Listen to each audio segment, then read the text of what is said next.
Let's start by discarding illusions. Being kind, in and of itself, is not enough to succeed.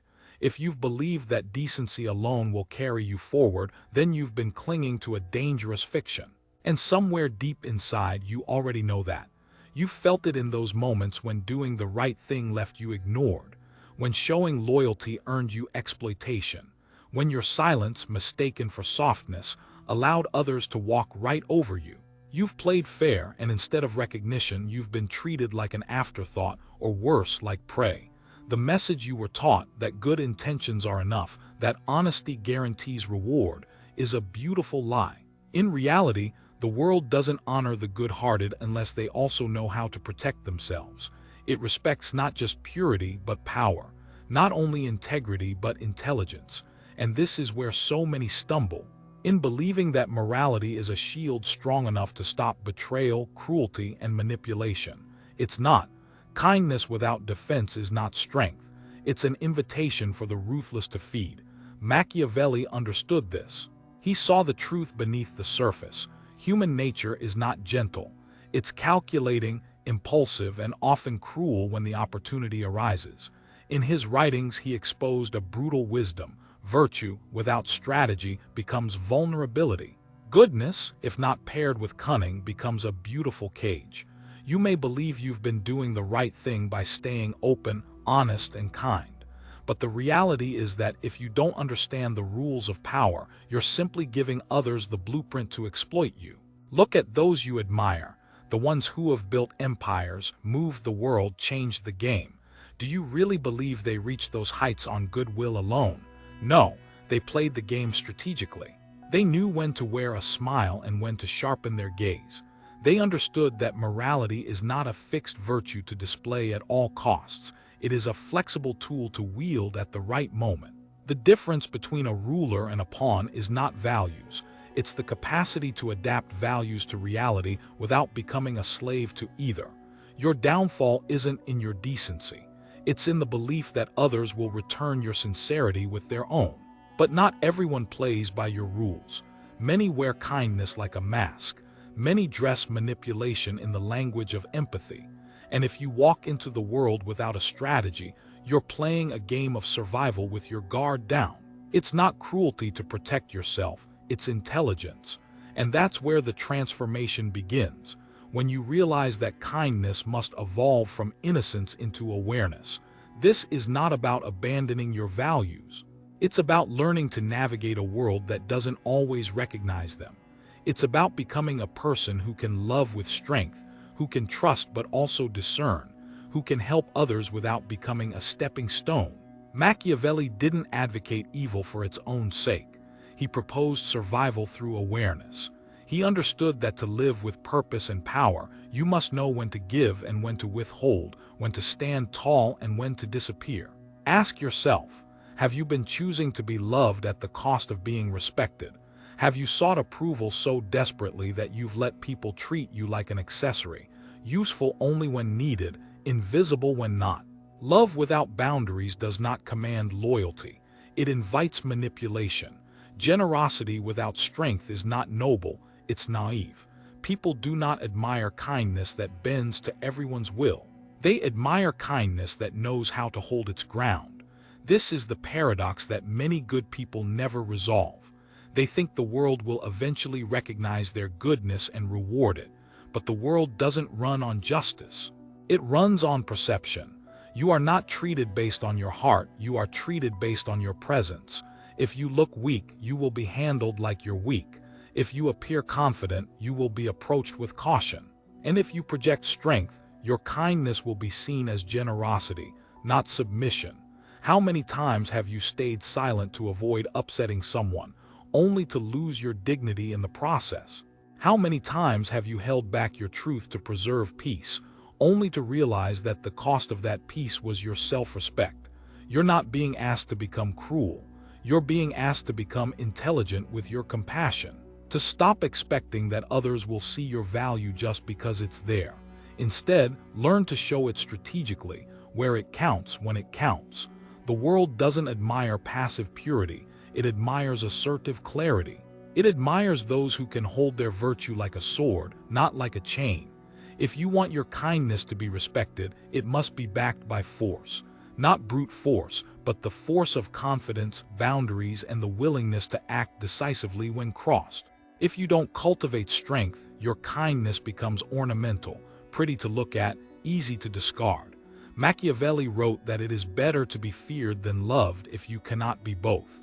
And though it may sound harsh, the wisdom holds. If you're loved without being respected, you'll be treated as disposable. But if you command respect, even those who don't like you will think twice before taking advantage of you. Your goal is not to instill fear, but to stop inviting exploitation. It's time to stop assuming that others are operating with the same conscience you are. Many aren't. Many are opportunists who can sense naivety like blood in the water. You've probably already met them. The ones who only call when they need something. The ones who flatter you to your face and compete with you behind your back. The ones who ask for your help, then vanish. If you don't learn to see the signs, you'll keep getting burned by the same fire. You don't need to become paranoid, but you do need to become perceptive. Start reading people more carefully. Learn to recognize patterns, not just promises. Observe what people do, not just what they say. The ability to read intention is one of the most powerful skills you can develop. It allows you to give your energy to those who deserve it, and to withhold it from those who only pretend to. True virtue isn't blind trust, it's selective trust. It's not about closing your heart, it's about protecting it. The kind of kindness that survives is the kind that knows how to protect itself. You can be generous and wise, empathetic and strategic. You don't have to choose between love and intelligence. You only have to learn how to align them. And to do that, you must understand the role perception plays in every interaction. It's not enough to be strong, you have to look strong. It's not enough to be intelligent, you have to communicate that intelligence in a way that commands respect. Because people respond not to who you are, but to who they think you are. And that image, whether you like it or not, is something you create every time you open your mouth, walk into a room, or make a decision. Look around. How many talented people do you know who are overlooked, while mediocrity rises simply because it's confident? How many manipulators get ahead because they know how to craft a narrative, while decent people are ignored because they don't know how to sell their worth? This is not injustice, it's the result of ignoring how perception works. In a world ruled by appearances, you must become the author of your own image. This doesn't mean lying. It means learning to control how others perceive your strengths. Managing your presence doesn't make you fake, it makes you effective. If you remain silent when you should speak, or expose everything when you should hold back, you'll continue to lose power. Those who master their image know what to reveal, what to conceal, and how to shift between the two based on context. People don't see you as you are, they see you as they are, through the filters of their desires, insecurities, and projections. If you don't take control of that filter, it will distort your value. That's why you must learn to speak deliberately, not constantly, not apologetically, deliberately. Say less but with impact, offer less but with value. Every word should add weight, not drain it. And sometimes silence is the most powerful word of all. When you stop feeling the need to explain yourself constantly, to justify your decisions, to narrate your intentions, you begin to reclaim control. The moment you become predictable, the moment people know exactly what you'll say or do next, is the moment they stop respecting you. Uncertainty makes people pay attention. Predictability makes you invisible. The art of silence isn't about manipulation. It's about mystery. It's about withholding just enough to make people wonder, to keep them engaged, to prevent them from feeling they've figured you out. People are more careful with those they don't fully understand. When they can't read your next move, they hesitate. And in that hesitation, you gain leverage. This is the essence of presence. To walk into a room and have people notice not because you're loud, but because your silence speaks louder than noise. To be remembered not for how much you shared, but for how precisely you moved. This kind of power doesn't come from aggression. It comes from control. And control starts with the discipline to know when not to speak. The most dangerous people are not those who say everything. They're the ones who say only what matters. who keep their emotions calm under pressure, who do not react out of fear or anger but who move with calm, deliberate force. This isn't repression, it's mastery. The one who can't be provoked can't be manipulated. If someone can pull you out of your center just by insulting you, triggering you, or surprising you, they own you in that moment. But if you remain composed, if you respond with silence or precision, they lose their grip. Power at its core is emotional sovereignty, and that begins with discipline. The foundation of true power is not aggression, it's emotional discipline. Most people misunderstand this. They think being powerful means dominating conversations, reacting quickly, or forcing their will on others. But real power doesn't make noise. It doesn't need validation. It sits in silence, watching, choosing its moment with surgical precision. Machiavelli understood this centuries ago. The one who can't be provoked, who remains calm when others lose their composure, is the one who controls the room. Emotional control isn't about being detached from feeling. It's about not being ruled by it. The ability to feel deeply yet remain steady is a rare and potent force. When you train yourself to pause before reacting, to think before speaking, you begin to move differently.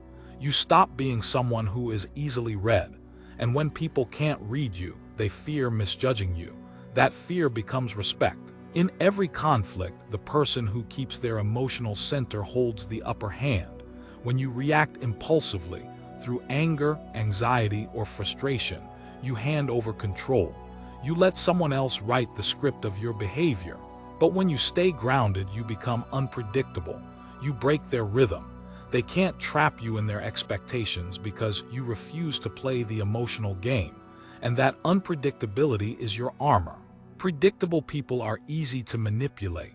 You always know what buttons to push, what reactions to expect, what emotional patterns they'll follow. But those who cultivate unpredictability, those who are calm when provoked, neutral when flattered, distant when needed, become psychologically untouchable. Others don't know what to expect, and uncertainty keeps them careful. You become harder to manipulate not because you resist pressure, but because you've made peace with discomfort. This is how strategic silence turns into strategic dominance. The more mystery you maintain, the more others project onto you. And the more they project, the more power you hold over their perception. Not through deceit, but through restraint. Power often belongs not to the loudest voice, but to the quietest presence in the room, the one who listens, calculates, and waits. This leads to another weapon that few dare to wield: patience. In a culture obsessed with instant gratification, the ability to wait is almost supernatural. Everyone wants recognition now, results now, success now. But the true strategists, those who shape their own destiny, understand that power is a long game. The one who waits, who watches while others rush in, is the one who strikes when it matters most. Machiavelli wasn't advocating inaction. He was advocating precise timing. The mediocre act out of impulse. The powerful act with precision. Like a skilled hunter, they don't waste energy chasing shadows. They wait, they study the terrain, and when the moment arrives, they move with devastating effectiveness. Every action is intentional. Every delay is tactical. Every step has purpose. Impatience is often mistaken for ambition, but it's really insecurity in disguise. It's the fear that if you don't act now, you'll miss your chance. But those who know their value, who trust in their strategy, understand that their moment will come, and when it does, they'll be ready. Not because they rushed, but because they prepared. In any arena, business, politics, relationships, influence, the advantage belongs to those who can delay gratification, who can resist the temptation to respond too quickly, who can endure discomfort without showing it. Most people reveal themselves too easily, in what they chase, in what they fear, in what they can't wait for. But if you can delay, if you can endure without reacting, you will see opportunities others never notice. That patience also extends to presence. One of the most underestimated powers in the modern world is the power of absence. People assume that being constantly available, constantly visible, will make them valued. But the truth is that what is always available becomes ordinary. Scarcity creates desire. Distance creates impact. Disappearance, when done strategically, creates power. You've probably seen this already. The people who are always giving, always accessible, always saying yes, they are the ones most often taken for granted. Their value is diluted through overexposure. But those who appear only when it counts, who protect their energy, who don't waste their presence on the unworthy, these are the ones others seek out, not because they shout, but because they are missed. This applies to relationships, social dynamics, and leadership alike. When you give everything too freely, you teach people not to value you. When you hold back with intention, when you retreat at the right time, you create space for your worth to be recognized.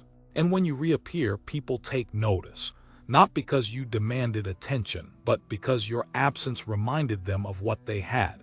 You are not a resource for everyone to consume. You are not a tool to be used at others' convenience. If you want to command respect, you must first regulate your availability.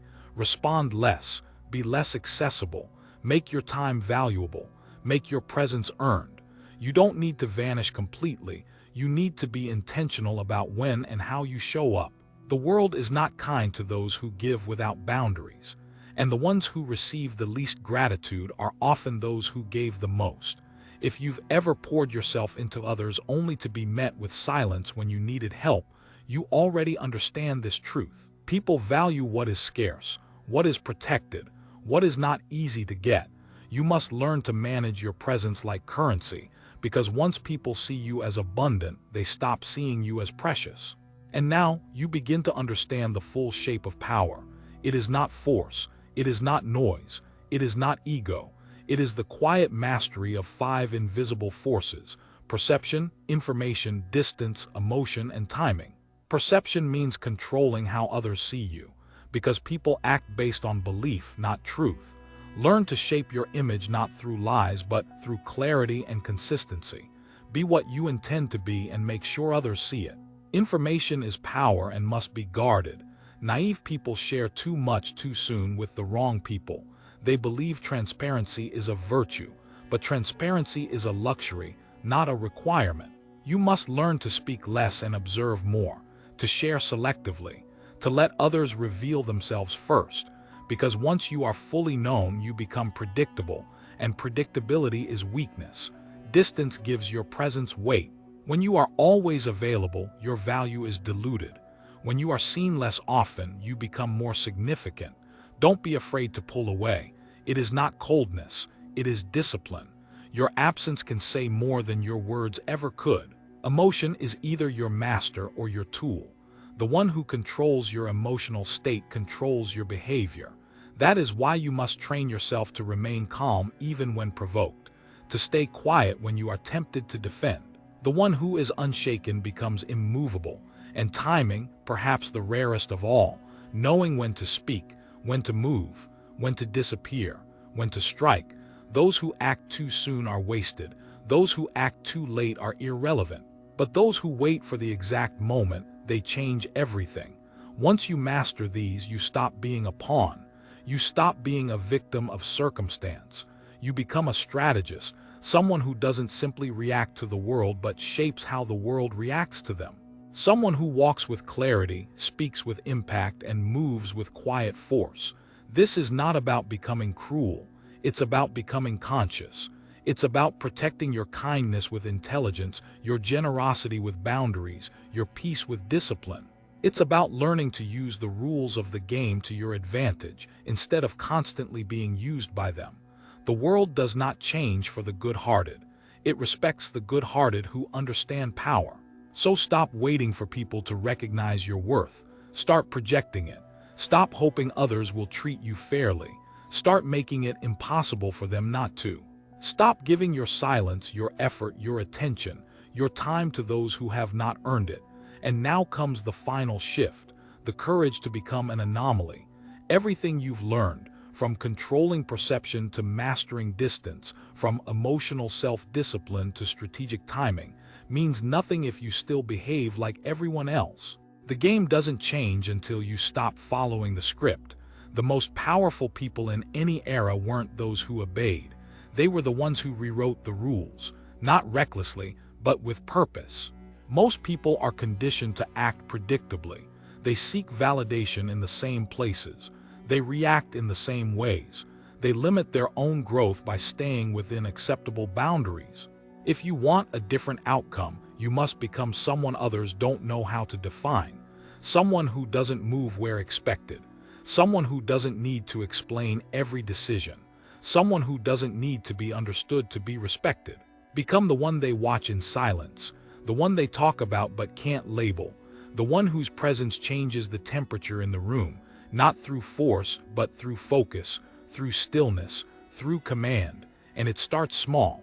Speak less in moments where you used to explain everything. Choose your timing where you used to rush. Disappear briefly when you used to chase. Watch people reveal themselves in silence. Let your mystery do the work that words never could. Each small act, if done consistently, will shift how people treat you. Suddenly, those who ignored you will be unsure of themselves. Those who dismissed you will wonder what changed. Those who tried to manipulate you will find no handle to grip. You won't need to demand respect. You will become someone who commands it, because the world does not remember the ones who just existed. It remembers the ones who moved with strategy, spoke with purpose, and refused to be predictable. You are not here to be swallowed by the system. You are here to rewrite it. And if you've truly understood everything, then don't just think differently. Move differently, speak differently, appear less, strike better, think deeper, and remember always, power is in the silence.